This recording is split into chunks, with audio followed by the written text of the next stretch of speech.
Hi, I'm Zoe Schmuckler, and this is my college and career PowerPoint presentation. During this presentation, I'm going to take you through some of my self-assessment results that indicated a couple careers that would be good for me, the career itself, and the education that it would take to get me there. So for my first self-assessment, my ONET test, my highest category was investigative, and this really has to do with critical thinking and problem solving over physical labor or leadership.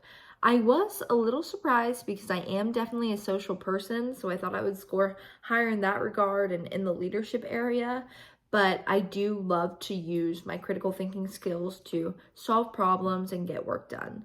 Some of the careers that this would include would be climate change policy analysts, attorneys, and sustainability officers.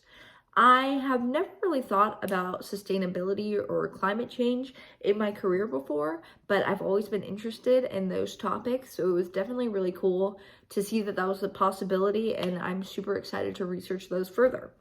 I have, however, always wanted to be an attorney, and so it was really refreshing to get this as kind of a compatible thing with my personality or my assessment results.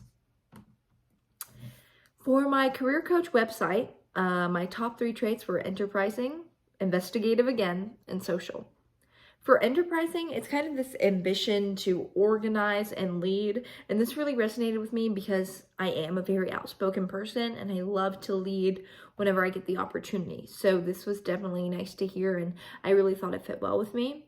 The investigative thing, again, using analytical and theoretical thinking and having this need to understand and explain, I think it's really important to apply those in your work and in the workforce, and so it was cool to know that that was kind of compatible with me. And social. I love talking to people, and so because of my social skills and, my tendency to enjoy helping others, I thought this was great. A lot of the jobs involved with this would be like counselors or really any position that is helping others. So those are really cool. Jobs in the other two, enterprising and investigative, would be law, marketing, or health sciences. I had always kind of thought about health sciences, but never really dove deeper into them. And so once again, this is kind of just a push to research those more and see any possibilities for my future in them. The career I did end up researching, though, was attorneys. This is kind of broad because there are so many fields of law you could practice, but I just went basic. So a couple things are going to be a little general, like the salary. The average U.S.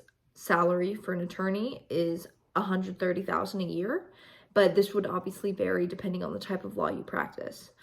All lawyers' purposes are pretty similar, though. They represent their client in court or give them any legal advice whenever they find themselves in legal need or trouble. The work environment, you're usually in an office 40 plus hours a week, and this can be discouraging to some because it is a little confined, but there is good. Job outlook is promising. There's a projected 8% growth in the field in the next 10 years, which is pretty high. For the education you need, you have to have your state certification, and your law degree. And to get both of those things, you need to pass the bar. So this can be tough if you don't go to law school, so you gotta go to law school to get those.